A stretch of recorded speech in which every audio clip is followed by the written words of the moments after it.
Here's why I'm choosing Polkadot's native token called DOT over Bitcoin currently, even though nothing I say is financial advice. Well, first of all, it's because when I take a look at Bitcoin, it's over 100 grand despite the pullback. But if let's say some people are hypothetically assuming that the ceiling, let's say for Bitcoin during this cycle is 300 grand. If let's say I just assume maybe that idea, if let's say Bitcoin were to go to 300 grand from right now, that's less than a 3x from here slightly. And to me, sure, it's going to depend on a case-by-case basis, but that really doesn't excite me the way you take a look at it. Now, on the flip side, though, let's say, arguably, Polkadot's native token called DOT went to the price of $50, around a 12x from here. I'm totally aware that that is not going to be the best hypothetical upside of all time because, of course, DOT, again, it's not a microcap. The market cap is pretty massive at this point, but it's not kind of like to the point where it's as massive, like, or anywhere even close, really, to something like Bitcoin.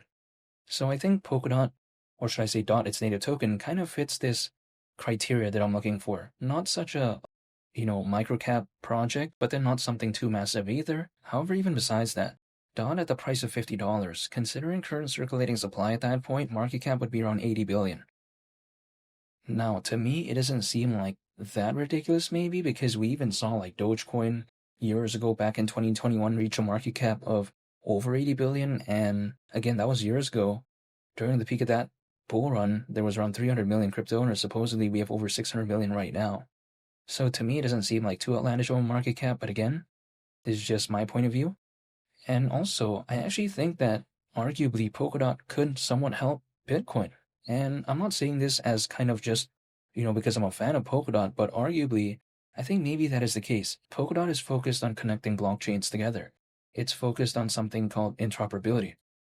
Now, lacking interoperability, right, not being able to have that, I think is kind of an issue right now within this space because there's many blockchains out there, many networks out there, but because, a lot that I see are independent of one another, they can't freely send data and value to each other.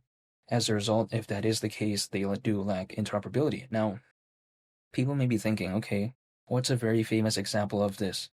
Well, here's where I talk about the earlier point I mentioned. Bitcoin and Ethereum, right? They're independent of one another. They cannot freely send data and value to each other, arguably. And as a result, they supposedly lack interoperability in that case. If that situation did happen, arguably what comes in and saves the day? Maybe something like Polkadot. So this is why I'm such a big fan of Polkadot. But even besides that, I think Polkadot also kind of has a support system. This is the way you take a look at it. Now, some people may be thinking, okay, what do you mean by this? We have to take a look at something called Kusama, right? Kusama is the canary network to Polkadot. And basically, in simple terms, what this means is that projects that typically want to launch on Polkadot, they'll usually launch on Kusama first, test out the project, and, after it's quote-unquote good to go, so to speak, later, they eventually move on, in some cases, to Polkadot. But it's not a requirement, though, because something like Moonriver is on Kusama, so again, I'm just using that as an example, but some people may be thinking, okay, why would a project want to even start off with Kusama first? Why not just go to Polkadot? It's because, allegedly it's far cheaper to rent building space on Kusama. Also, supposedly it's easier to make changes on Kusama compared to Polkadot. So it has several advantages, right, as opposed to just jumping straight onto Polkadot. So to me, I like Polkadot's vibe. I like the fundamentals, and again, maybe DOT at the price of $50 wouldn't surprise me too much. However, to me, whenever DOT decides to maybe do a glimpse of that or maybe do that, right, it's going to be beyond my control. But what is within my control? And that's myself. So I'm just going to be preparing, dollar cost averaging, holding, and that's it. Because whenever the market, if ever, when it comes to altcoins, decides to wake up, that's going to be beyond my control, at least when it comes to the timing, and if it ever even does. But to me, all I can do, I feel like, is just prepare for a moment in time, as opposed to trying to find the perfect moment. I'm just preparing for a moment. So again, I'm just dollar cost averaging, holding, and just staying patient. But if someone asked me, you can only stay patient with one thing, right?